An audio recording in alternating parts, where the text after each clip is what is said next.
If tomorrow starts without me, there's something you should know. While I hold you close, never let you go.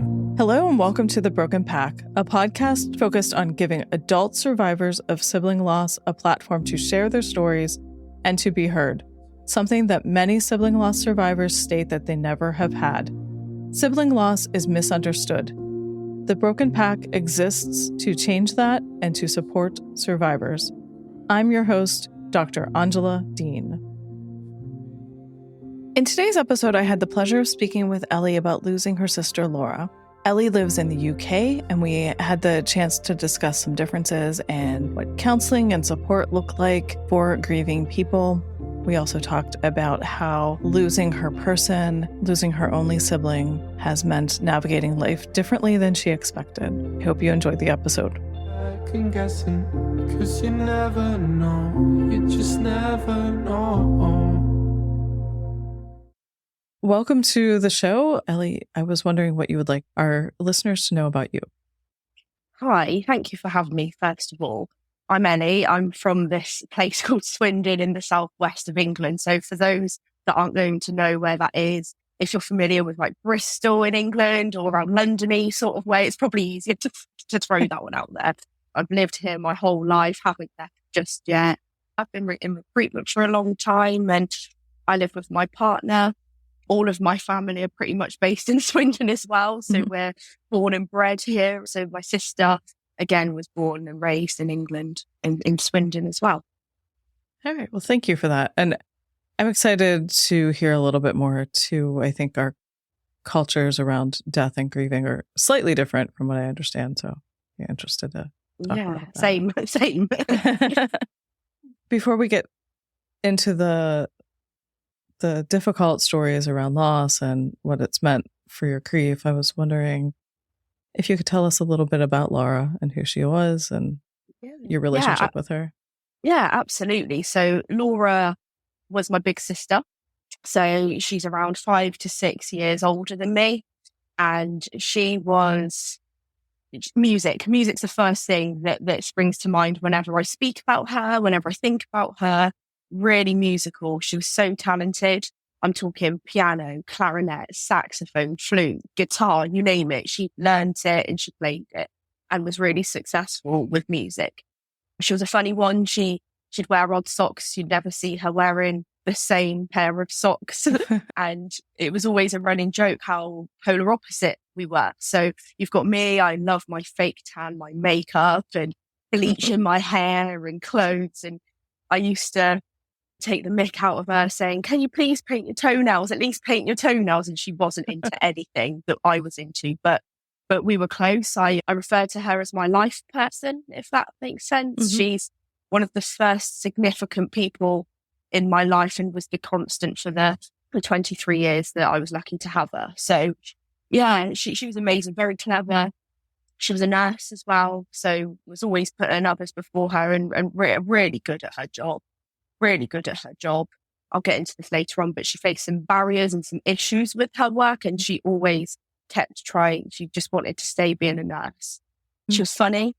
She was very, very funny, very sweet, had the biggest heart I think I know.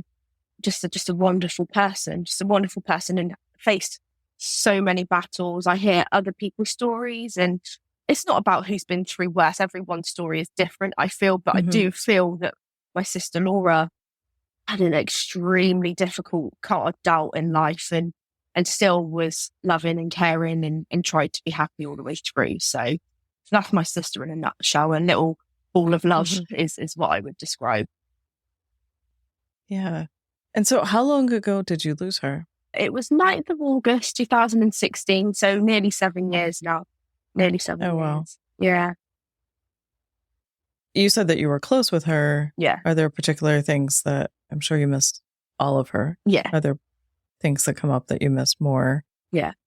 At different times in that 7 years than you did initially? Or? Yeah. So recently, actually, good timing with this. So the recent thing, I don't know what words I was getting. The recent thing is I'm missing my big sister. Now, I know that's stating the obvious. It's really clear that is what I'm going to do, but I'm missing that element in my life, that older person that you've got that connection with because they're your sibling. I've had a few obstacles, shall we say, lately in life where she would be the first person that I would go to. She's the person that I fully trust.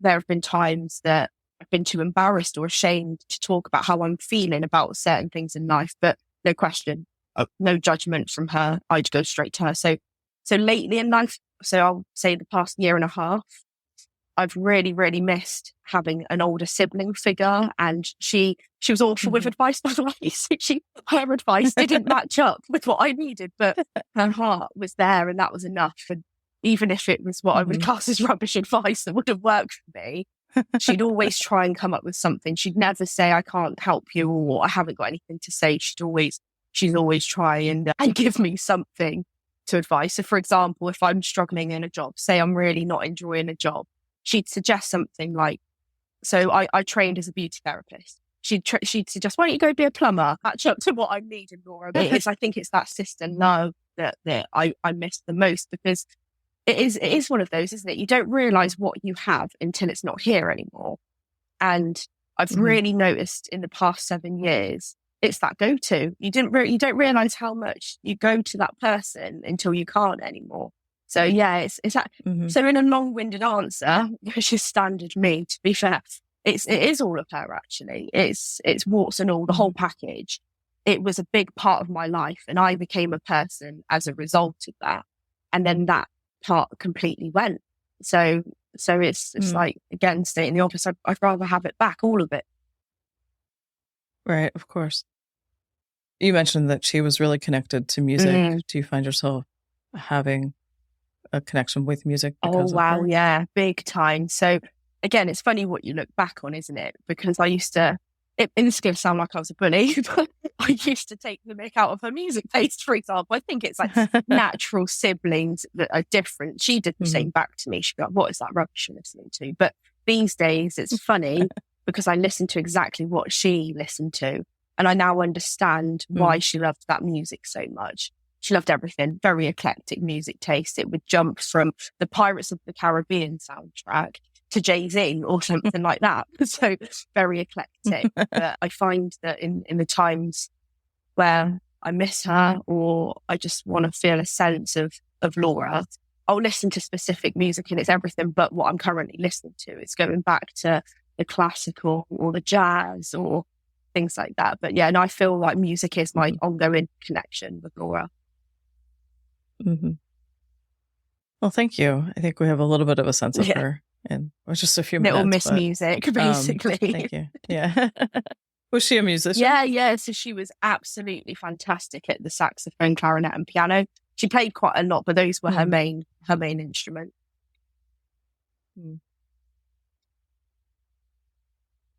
So what would you feel comfortable sharing with our listeners about losing Laura? What part would you like to listen to? The day or the after? Well, let's start with what it was like, even just learning that you lost her and leading up to that. Yeah, like, what was that like day. for you? Are you happy for me to go into that day? Because it was a bit of a strange day. It was very strange. Yeah, absolutely. Whatever you're comfortable with. Absolutely open with this. So that day, I don't know if others or yourself will understand this. I knew something was wrong. I can't tell you why. I cannot tell you why, because I went to work as normal, and I didn't work in Swindon at the time. It was about an hour commute, so it wasn't so. Everything about that day was the same. Got up at the same time, got dressed, makeup, running late, get in the car, and I got to work, and something wasn't sitting right in me. And as the day was going on, I started picking up on things from my parents, for example. So it wasn't unusual to be in contact with my parents throughout the day. My sister experienced some health problems. So it wasn't unusual to communicate with each other throughout the day. But one of my parents, I was reading their messages as unusual, like something was going on. And there was just, these days we'd call it red flags maybe. My mum wasn't wanting to talk to me, but kept texting me, for example. I just knew something was wrong. And I went the whole day with weird messages, not making sense, not physically speaking to anybody. I can remember turning around to a lady I worked with And I just made a comment that might have been inappropriate at the time. I made a comment referring to, I think she's dead, as upfront as that. And this lady turned around and went, no, that isn't the case. I'm pretty sure you'd know. And I just looked at her and said, no, something's up. And I'd finished work, dropped my friend off as usual, so everything's still very normal. And my partner at the time would call me halfway through my journey home to sort of break it up a bit. And that didn't happen that day. That one day, that didn't happen. And I thought, he's avoiding me. Okay, something's happened. And as I got into my area where I lived at the time, I can remember thinking, and again, I can't explain where this has come from. I think it's just my insides just screaming at me. But I can remember thinking, I don't want to go and see my mum and dad. I don't want to do it, because they'd asked me to go to theirs before I went back, because I didn't live at home at the time. And they wouldn't usually request for me to go over, because my days were very long, very long. And I knew I needed to go. And I can remember parking outside the house. And I sat in my car and I had all these thoughts going. But I knew deep down there was something that I wasn't going to like coming soon. And my body was just going, don't go in the house, don't do it. But I had to, I had to go and see my mum and dad. And I can remember, so the house, like, I was parked up and it's stairs to go down to the house. So it's almost like they lived on sort of like a slope. I could remember walking down the steps and I could see my mum and dad in the kitchen. Now, the blinds were a bit open, so I could see what they were looking like. I wanted to get a feel. Bearing in mind, this is all like split second, isn't it, in these moments? And I can remember reading my dad's body language, and I just had to look at his face, because he had his head in his hands almost. And walked into the house. The vibe was not okay. I just, again, can't describe, so I'm not very good at like that bit, but it's just the feeling of the house was usually like a warm, buzzy, noisy, someone's always in and out, and there was silent. And I walked into the kitchen. My dad sat at like the breakfasty bar sort of area in the kitchen. Again, couldn't look at me. And then my mum was stood almost like she didn't know what to do with herself. And that's when my body's going, yep, you're about to receive some horrible news. And side note, I was a bit used to that because of the nature of what my sister experienced in her life. Like, there was some scary times. So again, equipped, ready for this, not ready for what happened next at all. My mum's words was like, I'm sorry, love, she's died. She's dead. And I can remember that was my first experience of nearly fainting, I think, in life. Before I knew what was happening, I'm going backwards. I can't stand up.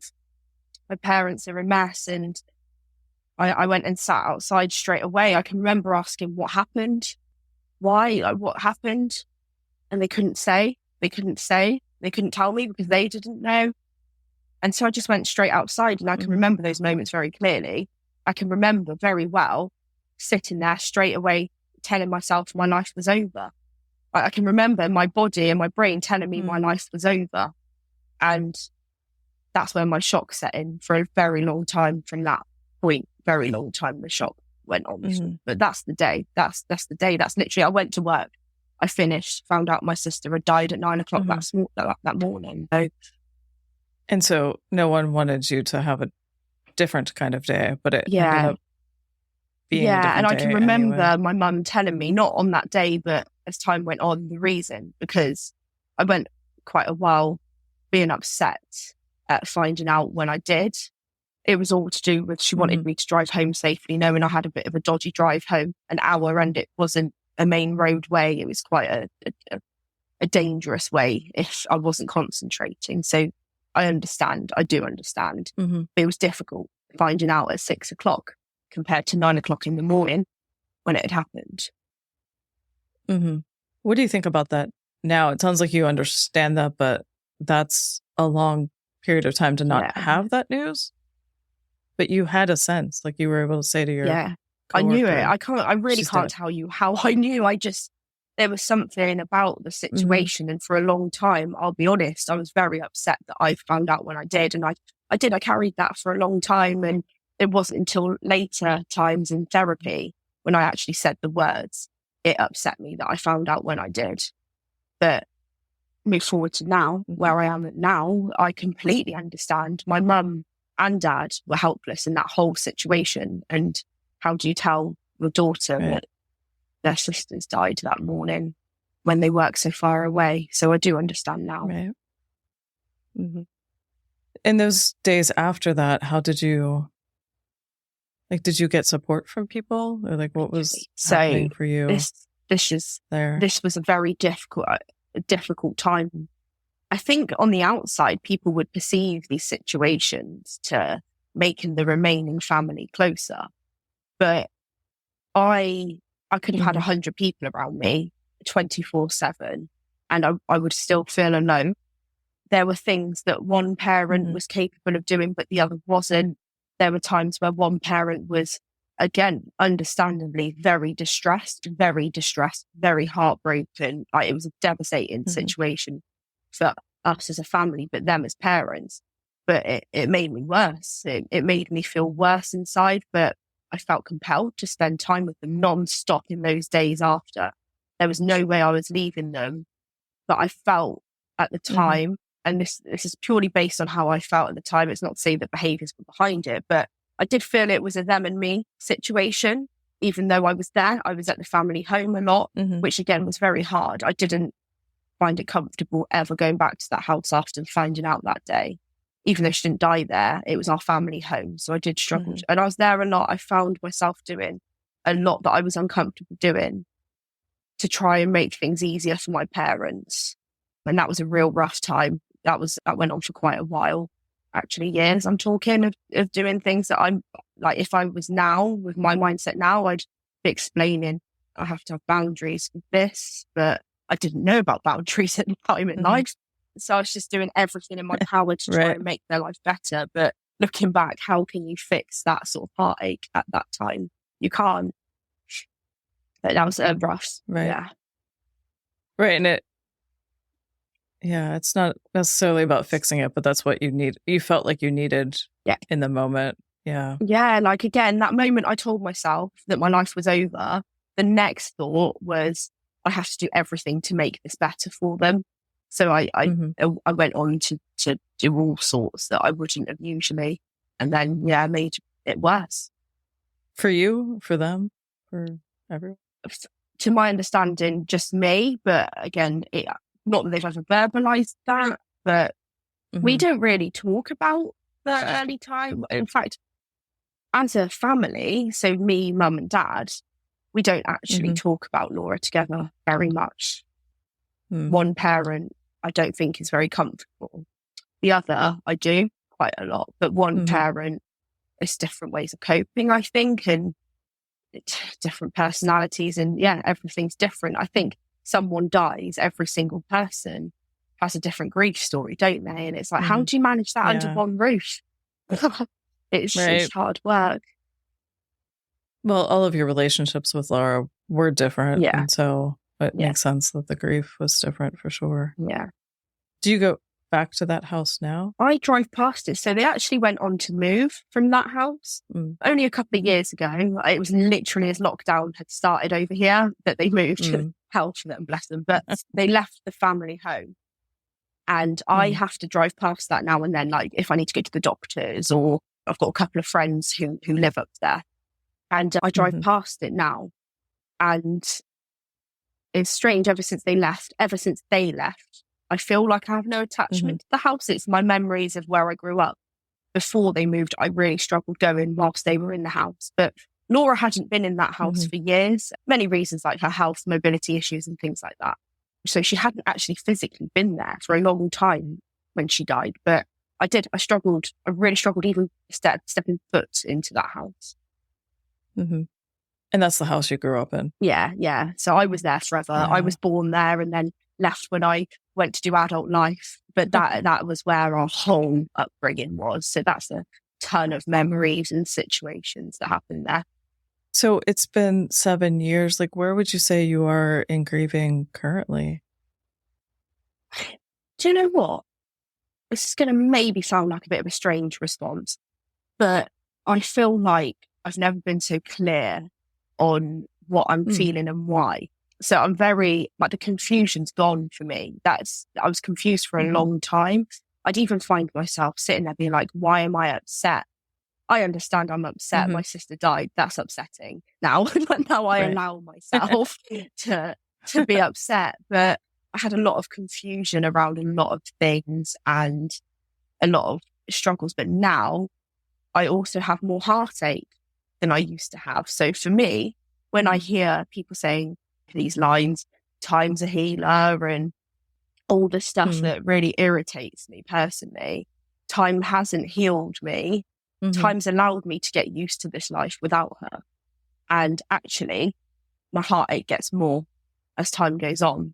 She's missed me getting engaged. She's missed me doing well in life. She only ever saw me stressed and what we would class as off the rails, maybe. She didn't get to see me achieve. And my partner who I'm marrying is who I've grown up with. So she knows him and she hasn't seen where we've got to and the plans that we've got in the house we've got together. And that hurts. So with each good thing that happens, I find it actually does make it worse for me. And so time goes on, the hurt increases for me, but I manage it well. I'd like to say I manage it well. I have my times where it dips, like the standard birthdays or the anniversary of her death or Christmas. Oh, Christmas is rough as well.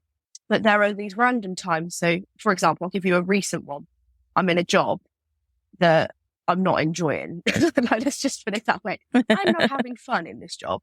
I get real imposter syndrome, and because I'm so tenacious and I want to do so well for myself, when things go wrong with work, I struggle with my moods and things like that.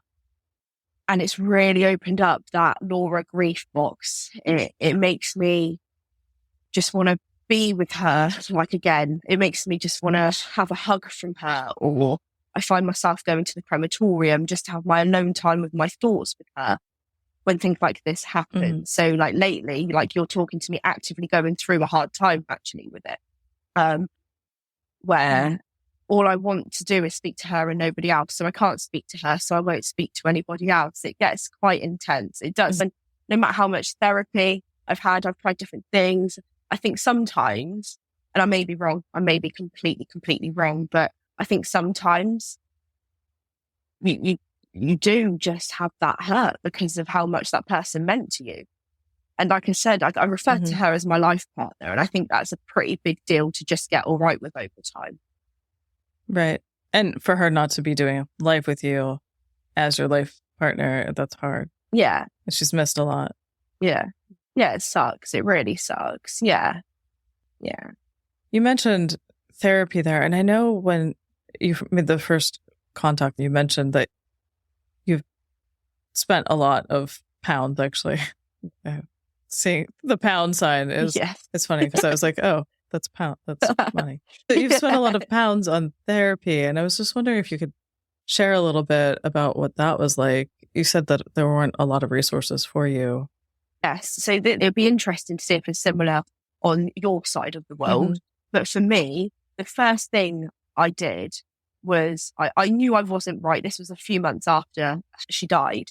I knew I wasn't feeling right. I wasn't functioning, didn't want to work, didn't want to do anything. And now I was a person that was always out partying, socializing. You'd never catch me in. I was here, there and everywhere. And I suddenly wasn't doing that anymore. And I suddenly wasn't wearing makeup anymore. And suddenly I didn't care if I showered. And I wasn't even wearing my Britney Spears perfume that I wear every day. So it was like, I knew something was wrong.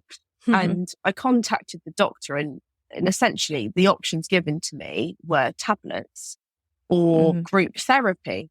So at that time, I took what I was offered and eligible for free.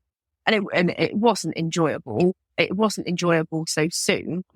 At my age, because I was 23, I was quite young when she died, going to bereavement classes with, and this is no disrespect, but I feel it was the wrong group. Like, I was sat amongst people that had lost their husbands and their wives, and they were all in like what I think were like their 60s and 70s. And I couldn't understand their grief and they couldn't understand mine. And it really distressed me being in those sessions. So I started researching myself. I thought, no, let's look for something more specific. I think nothing. I kid you not, nothing back then. Correct.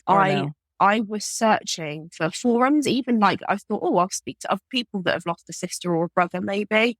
Nothing. I thought, oh, let's look for groups or workshops. And my closest one was 3 hours away, like a 3-hour drive. And it just like nothing was working. And I was struggling more because of that. I think I needed something. So it was my mum actually who suggested to me I go to a counsellor or a psychotherapist. So I thought, no, I'm going straight for the psychotherapist. That's exactly what I'm doing because my mind is not feeling very well. So I'm going straight into the more what I thought would be like in-depth sort of intervention sort of thing. And that's where I started my journey with a lady who I believe saved me in those early days. And it was £50 a session. So I don't know what that looks like over your way, but for us here, that is quite expensive for like a 45 to 50-minute therapy session. But I did it weekly and then I did that for a long time. And then I went bi-weekly. So I've even in those early days, my first therapy journey, I spent so much money, but I will still say it was worth it. It was worth every penny because that woman gave me that safe space to talk about things that would have never left my mouth, I don't think, if I hadn't have had that platform to do it. She helped me establish things. She made me piece together my childhood and all these really helpful tools. But at the same time, I'm still 23 years old. I've lost my sister. It was a lot. Like I can remember leaving these sessions like I'm a weirdo. I'm very weird because of how I was talking and how I was thinking and feeling. But that was just the start of me starting to be open with what I was feeling, I think, actually, at the start, because I, pre-Laura's death, I wouldn't talk to anybody. Nobody would know that I had anything going on in my life, let alone the stuff that she had to experience when she was alive, let alone when she died. So I was a serial bottom upper, like serial, but this lady, the psychotherapist, has given me the tools to be able to speak to you today, probably. If it wasn't for that, that's what I was just thinking. Yeah, she's amazing. I messaged her the other day, actually. Like, you do. I think like you get to know your therapist very well, especially if you're someone like me that it was like a year and a half or 2 years down the line. I'm still trotting down the road to go to my sessions to see her. But I don't think she'll ever know just how much impact she had because she was the only person. Do you get what I mean by saying when someone hears you, like someone can listen? But she heard me, like she heard me, she got me. And if it wasn't for her, I'd still be blaming myself for a lot of stuff that wasn't my fault. So she's so important, that woman. But the psychotherapy did stop. There was a time it stopped because it wasn't doing anything anymore. It got to the point where I thought I can talk forever, me. I can definitely talk, but I'm talking about the same things and I'm feeling the same issues. So it got to a point where I needed something else. And tablets and psychotherapy weren't doing it anymore. So I moved on to another therapy. Very expensive. All of it's expensive. That's one thing I've observed. It's not covered by your health care? No, so this is very interesting. So I feel like in England we're so lucky to have the NHS. So we're so lucky to have that service because I can look at other countries that have to pay for things that I don't. So for example, today, again, I'll be open. Say I picked up my prescription for some antidepressants for a small dose of those. And it's £9 something for my 3 months worth. Other countries would have to pay so much more for just that one point. And I don't pay for doctor's appointments and stuff. However, mental health is an issue over here. Big issue. You have access to some free things, but again, it's those group sessions that I mentioned. They were free.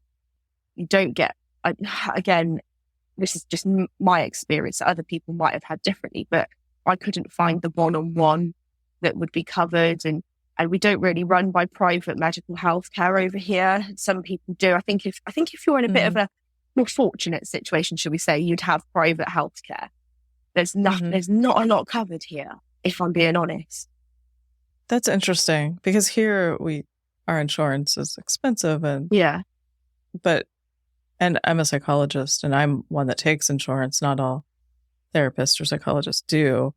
But it's interesting because that's still usually an option in most places in the US. There are some cities where mental health care, you can't find a provider that'll take insurance, but a lot of places you can. So so you had to choose, do I have, as a grieving sibling, go into this group of people that don't understand my loss? Yes. Yeah. And you're already feeling like not understood and not being able to talk. Yeah. And not was heard the option. and not important. Right. Yeah. And so I made the decision to pay, and my parents were great. I was very, very fortunate to have their financial support. They've always been, one thing I would say is, even with her alive, they were always very keen for me to be okay and supported where they could. So yeah, and still to this day, I'm pretty sure that they would still financially cover me if I needed it. Thankfully, I'm in a position that I've actually grown up now, so I don't need bank of mum and dad. But I'm pretty sure that they would. They will do anything to help where they can, because I know they feel they can't help me in other ways. So, but yeah, it's very unfortunate that you have to pay for things.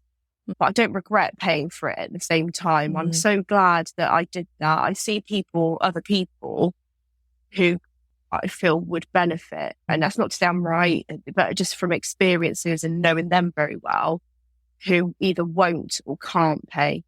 So there's a whole load of people in this country. This is an ongoing issue. I don't know if it's the same for your side, an ongoing issue that mental health is very underfunded here. And there's a lot of people that should be helped, that can't be helped. And mental health is rife here, especially after COVID. I imagine that's everywhere.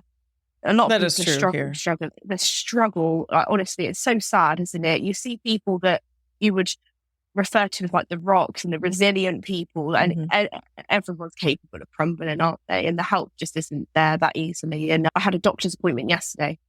So I've been off meds for quite a while, like a couple of years now. And recently, like, I have no shame in this. I have struggled. Like, I have really struggled for various reasons. And it took me 3 weeks to get seen. So from that call, from me saying, I'm worrying about my thoughts and worrying about how I'm feeling, it was 3 weeks before I was even spoken to. Yeah, there's such a delay here too. And that got worse with the pandemic as well. Yeah, it's hard to get in, which is unfortunate. Worldwide, it sounds like. It is a shame, isn't it? What else has helped you cope? Because you said you mentioned other things, and if you're willing to share. Yeah. So throughout my journey, there has been this thing, right? So I hate exercising. I hate it. I'll admit I'm very lazy. I just don't like it.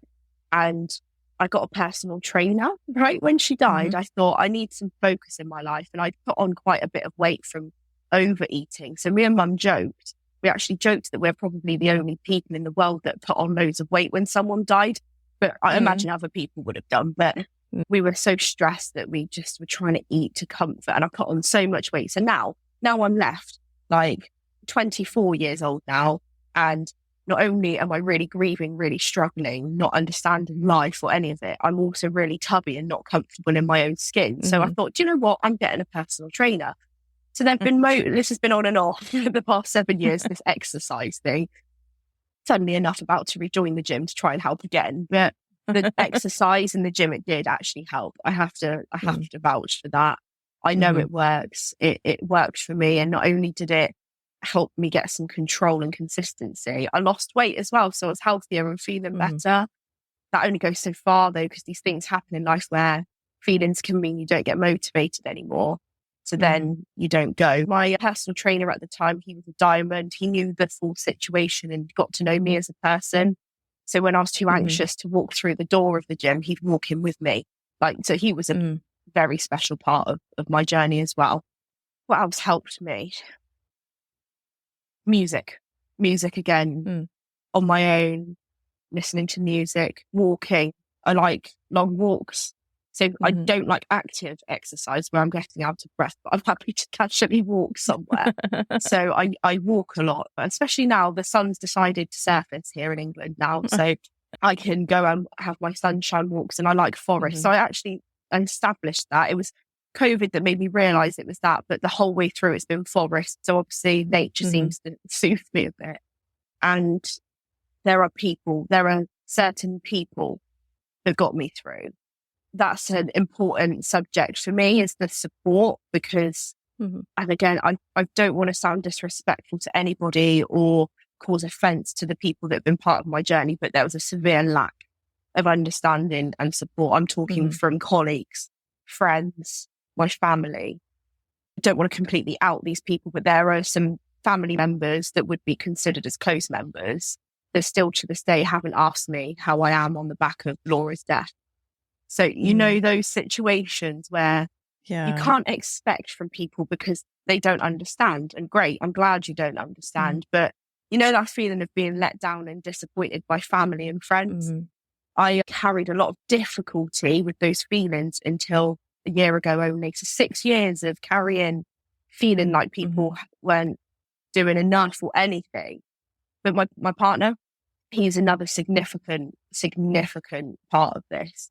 For many reasons, he knew her as well. So when we were little and at school, he knew her. In older years, knew her. And our relationship side started after she died, right? But we were very, very good friends growing up, me and my partner. But I think he's the one that deserves the top marks. Like, he's up there with my psychotherapist and my personal trainer. These are all important people as to why I'm still here and okay today. And he's the reason I can experience happiness. Later on, my parents, I have to give them full credit. This is a difficult part for me.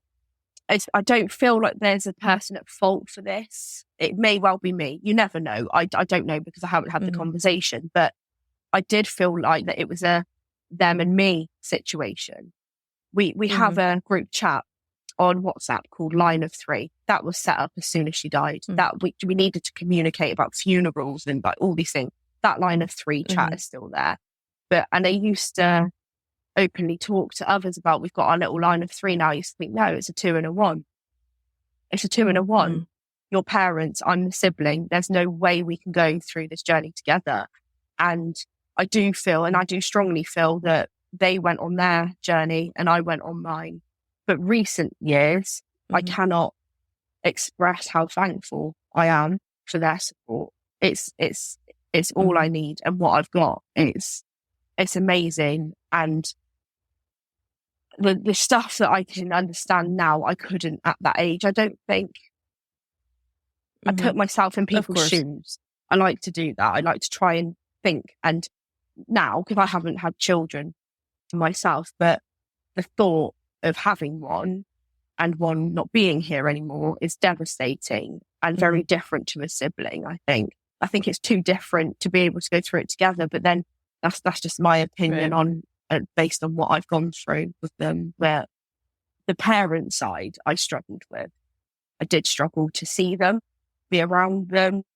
There were times that I've been really hurt by comments, not from them, but I don't know if others may have experienced this, but one real rough thing I used to feel was when people used to say, your poor parents. Your poor parents. Absolutely. I cannot imagine what your parents are going through. And do you know what I felt like doing in these moments? Being like, hey, sibling, I've lost. I've lost someone that's been in my life my whole life so far, actually. But no one ever. There was a few people because they've stuck, but not many people. Like when she died, my Facebook was inundated by people because she was a popular girl as well. Like, she was a very, very well-loved girl. And my messages were all to pass on to my parents. There wasn't one really, like many that were directed towards me. And it's still to this day. That's so still common. To this day. And it's madness. Yeah. It's so hard because, of course, we want our parents to be cared for and asked about. Yeah. But you don't feel seen or Yeah. understood. Is there something that you would say, without outing the people who they were, but is there something that you would say to them now that you couldn't say to them? This is the problem, right? So, well, should I use the word problem? So I've gone through, as we know, I've gone through quite a lot of therapy. So I'm finally like back to my own gobby self. but there's a lot, I would say. So I've lost a lot of friends on this journey. So those deep, meaningful friendships, those proper like girl gang friendships that you can get from school or college upwards. I had those. I was popular myself. I didn't see it at the time, but I had a lot of people around me or wanting to be around me until things go wrong with you. This is what I really struggled in. There was a particular group of girls, and we called ourselves, funnily enough, a wolf pack. We referred to ourselves as a wolf pack. And that was based on the strength for each other and everything. And I started to struggle with this friendship group. It was quite a large one.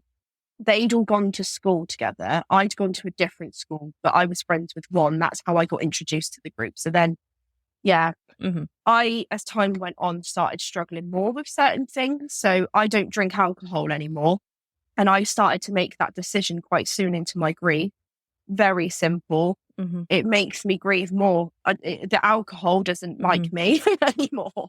And I just don't do it anymore. But they were all wanting to go out clubbing still. And they were all about other stuff that I'm not into. And the differences just started to show, but they actually started being quite nasty to me. I've had this group tell me that I'm a bad friend because I couldn't be available for someone whose dog was ill or something like that. But at the time, I was really, really struggling to come to terms with the death of my sister. And I couldn't be available to go out all the time, plus didn't want to. And that whole group eventually, one by one, started turning their backs on me. And I'd have comments like, I'm hard work to be around, like the gist of like just people not getting it. So if I could say what I wanted to say now, it would literally it would probably come out like not okay words. But I don't think I'd be bitter anymore. Like, again, I'm glad they don't understand what I've gone through. In fact, every single person in that group has their sibling alive still. So I'm really glad that their life is still intact like that. One thing I would do is what I didn't is stand up for myself and say, I'm not a problem. I'm going through hell, something you don't understand. I understand you don't understand it, but you don't have to be horrible to me and make me feel any worse than I do on a day-to-day basis. Again, I don't really want to say the words that were used against me, but it was essentially like, I'm a poo friend. I'm a bad person. I'm boring. I'm boring because I don't go out anymore. Like, what sort of good friend takes someone out who has depression and gets them absolutely sloshed on vodka? Like, it's that sort of situation. Workplace, I've really struggled since that day she died to work. And I've been in and out of jobs for various reasons, whether it's been redundancy, COVID, it's the nature of being in recruitment. You move quite frequently. I've been in quite a few corporate environments and a very open person. It's like, hey, this happened in my life. It changed me a bit. I'm quite sensitive. I work a particular way now. There are times of the year I struggle. This is what my struggle looks like, and this is how it can be helped. I'm very clear. And I've been made to feel like a nut job in the workplace. Again, my current job, this is happening as we speak. The mental health is getting dismissed. And then that feeds the not being understood and being different. And I think, and this might be a bold thought, it might not be right, but I just think some people just don't get it, get scared, panic, don't do anything, or be horrible. That's the only conclusion I can jump to. But I just try and explain to people, I haven't always suffered with mental health. I don't even want to call it mental health. I'm grieving. Right. I have times when my mental health suffers, believe me. I need tablets at the moment to help lift the fog, but a lot of not understanding and lack of education, I feel, is the friends and the colleagues situation. Yeah. And I think that's an important distinction. There's a difference between grief, normal grief, which lasts basically for the rest of your life, and mental health or depression. And it's difficult to distinguish. I don't know about in the UK, but here as a mental health professional, if I see someone for therapy and they want to use their insurance, they have to have a diagnosis. And so then Really? grief becomes something that we've pathologized. Wow, But that is different. some grief That is different. normal. Yeah. Yeah. Well, and because if the person isn't using insurance, then that's a different story for a lot of providers. So that might be part of Yeah. the difference in our approaches. But I think our society, at least here in the US, has really pathologized grief. That it's not normal that funeral customs here are traditionally like a couple days after the death, and then you're supposed to be okay, Yeah. which obviously you're not, right? No. It's quite, do you know what? That sounds very different, but the similar thing I think here is everyone else's life moves on, right? And the expectation is that yours does as well. So Right. it's the same with the funeral. So the funeral isn't as quick here. I think, so she died on the 9th of August. Her funeral was on the 23rd, I think. It was around the 22nd. So it wasn't that soon after. The funeral goes, the people fade off, the messages stop, the expectation for you to function as a human being resumes. It's absolute madness, isn't it? And grief is the timing is different, but the same expectations. Yeah. And I look at people and how they respond to me as a human being, for example. And sometimes when I'm like describing things, people look at me like I'm an alien. And when I say like, when I can remember once it was the 3-year point, and I was in a job, a certain type of environment, and I thought, I'll work this one. I will actually work this one. Because usually I'd book the day off and I'd protect myself. Well, let's see if we can work and we're all right. And halfway through the day, I wasn't all right. I hadn't spoke to my parents or anything. I just wasn't feeling very settled. And I approached my manager at the time and said, I'm really sorry, not bringing personal life in. I just need you to know this is today for me. I'm struggling to be here. Really sorry, should have booked it off. Can I leave early? And they turned around to me and said, oh, how long has it been? And I said, oh, this is the 3 years. And the response, oh, quite a while then. Right. So that's the general response I get. So now I move forward to me telling people 7 years, and people are, oh, wow, nearly 10 years. Oh, quite a while. It's like, no, it's really, to a certain extent, yes, it's too long without her. Like when I look at that amount of time, it's way too long since I last spoke to her, way too long since I last heard her voice and smelt her and all these things. But really, it's not a lot. Let me share a message with you that my father gave to me this past weekend, actually. Yeah. Which was a big day in our family, but he lost his sibling nearly 60 years ago, I think. I'm Bless not him. exactly sure on the time. And he said to me, I know like how hard this can be. I still miss my brother after all these years. So I want to validate that for you. Yeah. Coming from my dad. That Oh, message I want to share bless with your you. dad. Yeah. Poor guy. Yeah, it doesn't. And I'm prepared. Do you know what? I am prepared. This might sound strange though.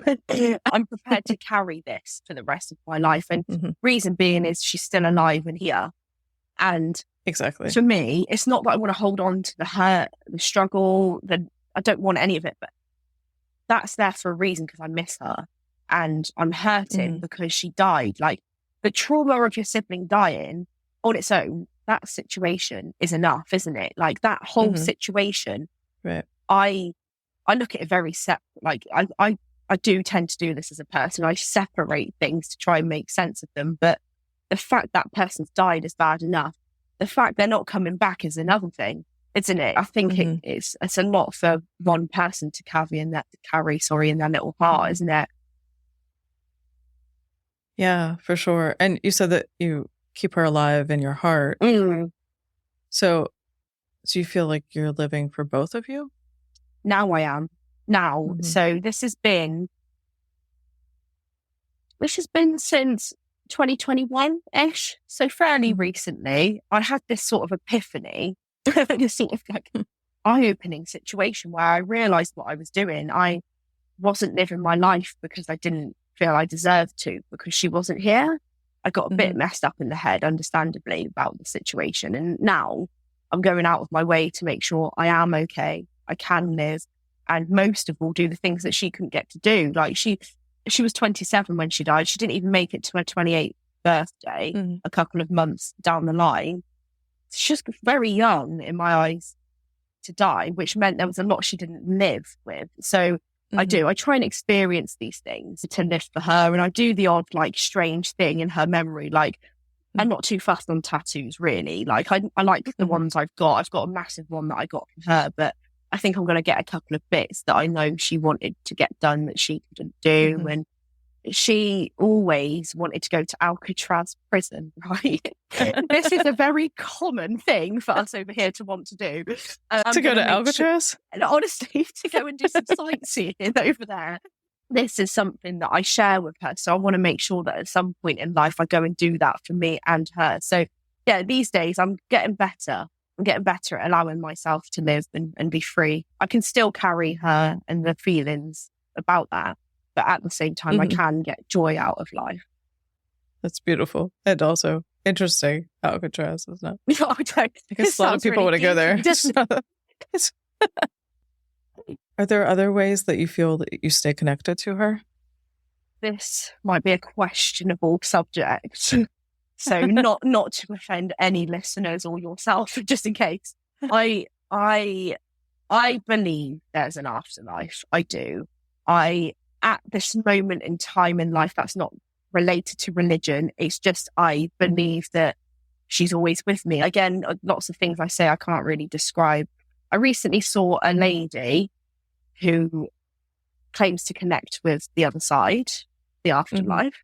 And I had a very weird situation in that this lady couldn't have known what she told me. And the things she told me were what apparently Laura was telling her, that only me and Laura knew until the day she died. Like there's all these things that, so spiritually, I think I try to believe that, because that's the next best thing to being connected. If I feel like she's always with me, I don't long for her coming back as much.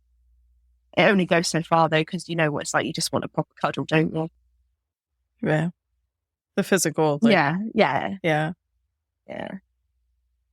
So there's a guest coming up that she's a psychologist, but she wrote about this in her book about working with a medium. And so we'll be having a conversation about that. Oh, interesting. It was like, I'm not going to lie, it was a bit creepy, but at the same time, it was so eye-opening because, the things discussed, like I can't even tell you, like nobody knew these things apart from me and Laura. And that for me personally was a nice thing. So one of my parents, we can't really talk about this kind of thing. It really disturbs them actually. And so I make a conscious effort to never refer to like talking to Laura or a knock in my bedroom maybe being Laura or seeing a feather or things. I respect that parent's views and their grief. The other parent, however, secretly loves it and went to see a similar lady with me before. But that is my comfort, thinking, yes, everyone could tell me I'm wrong, but I'll carry on thinking she's here with me, and it comforts me. Yeah. I think it's beautiful that you stay connected. And I've still got her perfume. So it's going now. I think it evaporates, but smelling this now and then gives me that next best thing to get in the comfort of what she smelled like. Good old ghost perfume. Yeah. So it's different than the Britney Spears perfume that you were. Again, polar opposites. Did you say the name of the perfume? Ghost. Ghost? Huh. It's interesting that that's what's connected to you. Yeah. Are there other things you want us to know before I ask you my last question? I think for me, it's been really nice to talk about things that are really difficult. The whole thing is difficult. It's been challenging. I've spent a long time feeling misunderstood, unheard of, like all these things. I felt like a nutcase at times. I felt that no one wants to listen. I felt that people have got bored of the Laura bag. There's a lot of negativity that's been attached to my grief. at the same time, there's been a lot of growth. I wouldn't be half the person I am now. Recently, there was an individual at work suffering with their mental health, for example. And I don't feel I would have picked up on it if I hadn't have gone through this journey. And I did as much as I could in that situation to get them the support. So like, I do feel like I cannot change what's happened, because if I could, believe me, she would be here now. This is a very scary life as an only child, navigating my 30s without her. Believe me, it's challenging. There's still been some good, and I've got some really, really good support. I think it's just a shame it's underfunded. Like the people we'd go to for help, like the doctors and what would benefit people, it isn't easy to get that help. That's been part of the challenge, and people have been part of the challenge. But I think like what you do, I think that's great. I think it's amazing that you can use that. And if only more of us would do it, I think it's just raising the awareness of people lose their siblings. It's not a standard grief. I think that's been part of the challenge. It's not all been heavy, negative, crying, antidepressants and therapy. There's been a lot of like, I believe it's brought me and my partner a lot closer from getting him to understand me and my life. And what a great job he does. And I have other people in my life. I haven't mentioned a few people that probably should be, but you know, they're all involved in this. There's a lot of good eggs in my life. But yeah, sometimes you've got to get yourself through. I think that's another difficulty. I don't know who will listen to this podcast. I don't know who out there is a similar personality to me, going through a similar thing. I think more want whoever may fall across this podcast to know that like those friends that make you feel like hard work, leave them. Those people that make you feel like you're a problem, it's not you, it's actually them. And it's okay to get help. It's okay to get annoyed if you've got to pay for it. All of this is okay. No one gave us a manual on how to deal with sibling grief. So for anybody in this situation, you're doing well anyway, aren't you? Because no one can really tell us what that's going to feel like and look like. And you're still going through it. And I think, yeah, I have really bad days. I have really, really, really bad days. Like recently I was sat on the end of my bed sobbing for hours. He couldn't tell me anything. I had to be on my own and very, very distraught. But there are still days of sunshine. There are still those moments of joy. So just grab onto them. Yeah. Thank you for that. That was so well stated. Thank you. I think you addressed that. I think grief isn't always the sad emotions. There's some joy in there, and it's learning how to live with the loss that is so hard. Yeah. And grieving yourself, like learn that it's okay to become a new person, because that new person isn't scary. It's who you want it to be. So it's scary doing that. It's scary because that person dies and you lose a massive chunk of yourself. And obviously the symptomatic stuff of grief can unfortunately shape what your life looks like, with things like work, friendships and all that. But I was so scared to become this new Ellie. I was so scared because I didn't know what life was. I didn't know. But now I'm starting to see my life will eventually be what I want it to be. And that's a good one. Yeah. Thank you for that. In terms of like everything I've covered, everything, which I appreciate might be a lot, was there anything in particular that popped up that you sat there thinking, yeah, I had the same, or I know of other people that have said the same? Yeah, so I think it was interesting who showed up to support me, but also I think, and I've talked about this a little bit before, but so many people asked about how my parents are and still do, just like you had that experience. And yeah, I'm really happy to answer that question. Like they're in a different state from one another, and it's hard to see, and they're aging and all of those things. And you mentioned now being an only sibling, and so that was hard for me too. In fact, my dad once called me an only sibling, and just having to adjust to that. And they're at a time in their lives where I'm probably going to have to start caregiving for them. So people ask how they're doing, and it's like, are you asking how they're doing just in general? like with their health? Or are you asking how they're doing in regards to losing Tony? And I don't know. Yeah. But also when you were waving your hands and like, no, me, ask about me. Yeah, I had that experience too. Yeah. And then finding help and the support and who understands. That's right. I didn't ever go to a group therapy because it's an awkward place for me to be as a psychologist in a group. Definitely, yeah. For you, but I did yeah. fire a few therapists myself over that time because I didn't feel supported. I'm glad that you had a good therapist that understood, because that has varied for me and other people that I've talked to. It's not something a lot of us have a lot of training in. It's grief. So Really? especially sibling loss. So Yeah. there are a lot of grief therapists and some great grief organizations here.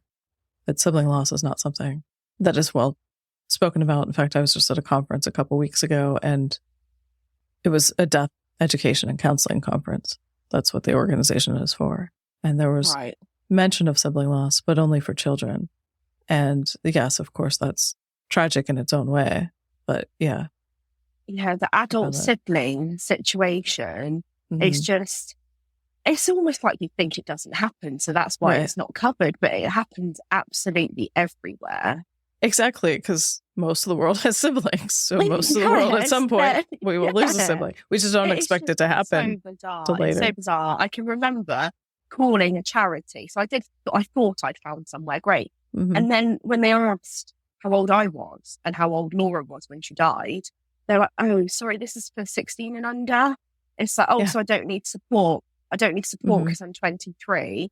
When I look at, so like my brother-in-law and my sister-in-law at that age, I look at them and I think you're like, because I'm still young, I still class myself as young at 30, but I look at them thinking, how did I navigate that whole like situation with minimal support? Like, and that's the sad bit. I think as siblings who have lost siblings, we are completely forgotten about and we are completely not looked after how we need to be, or considered, factored in, like the whole lot. Like I did.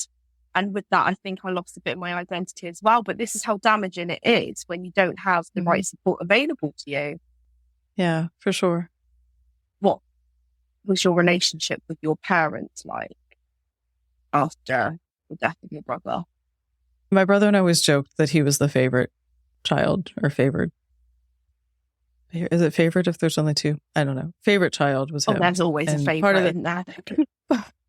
Possibly also culturally, my dad's an Italian immigrant, my mom's an Italian American, and there's a definite bias for male children. And so it was somewhat, in addition to just the devastation, like I felt like, oh, well, less than. But my parents were immediately supportive in that aftermath of that. And it was about 3 weeks before the lockdown started here in the US that he died. So I was like calling them every day and checking on them. And then they drove to Florida which is from where we live. It's like a day drive. And my parents are older and they don't use cell phones. They have cell phones, but they only turn them on in case of emergency. Yeah.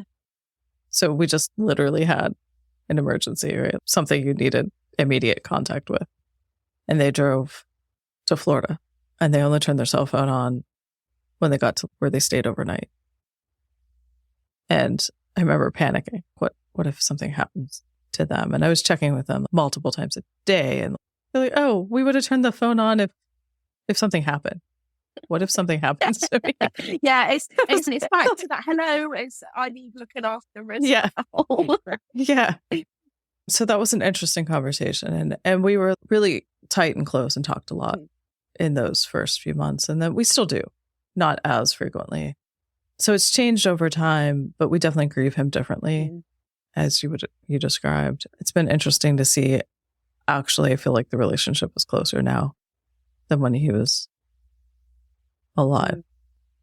And that's hard to say out loud because I'm happy about the closeness we have, but not for the reason that it happened. No, I understand what you mean with those words as well. Yeah. My last question is, are there one or a few favorite memories that you have of you and Laura that you wanted to share? So no one else is going to find this funny. But this is one that literally straight away came into my head. There was a time, and we had lots of time together. So she used to look after me a lot as well. So whenever the parents would go out for dinners or whatever. And there was this one time where I can't remember why, but the dynamics of the house wasn't particularly positive at this time. And I think parents were running late to go out for dinner, and it just wasn't like a straightforward, they're going out.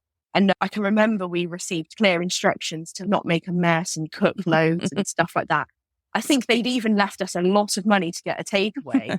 And she decided that she wanted to go out all out and cook loads of stuff in their kitchen. Mm-hmm.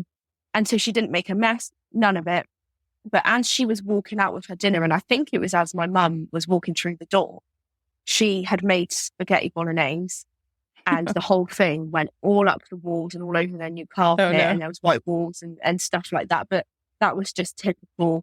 The reason I want to share that memory is we always got up to trouble, and we were always doing things that we'd been told not to do, and we always got caught out. So it's just like, and like dyeing my hair, because I used to have black hair. I used to dye my hair black. And we'd get it all up the walls and on the ceiling, just as mum had probably painted the walls that weekend and as she's walking through the door. But I have many, many, many good memories, but the best ones are when we were getting in trouble, basically, because they're the younger years ones. But I also have some really, really deep, raw, maybe not as funny ones. I've had some really close, deep moments with her where, because she'd been in the hospital, it wasn't unusual for her to be in a hospital of some form, where we didn't even have words to say to each other. I didn't have anything to say to her, and she couldn't look me in the eye because she's the bigger sister and she's not well. And we just look at each other. And that look is that sibling look. It's the I've got you and you've got me sort of look. So yeah, thankfully my brain box allows me to think of too many to be able to pull clear ones out for you. But they are there. Yeah. They are there. Thank you for sharing those, as well as like the entire conversation today. I've really enjoyed it. Thank you for giving me the opportunity to speak. This is the first time in nearly 7 years I've been able to openly and comfortably talk about these things. So thank you. You're welcome. Thank you so much for listening. Our theme song was written by Joe Mylward and Brian Dean and was performed by Joe Mylward. If you would like more information on The Broken Pack, go to our website, thebrokenpack.com. Be sure to sign up for our newsletter, Wild Grief, to learn about opportunities and receive exclusive information and grieving tips for subscribers. Information on that, our social media, and on our guests can be found in the show notes wherever you get your podcasts. Please like, follow, subscribe, and share. Thanks again. You're second guessing, oh, you never know, you just never know.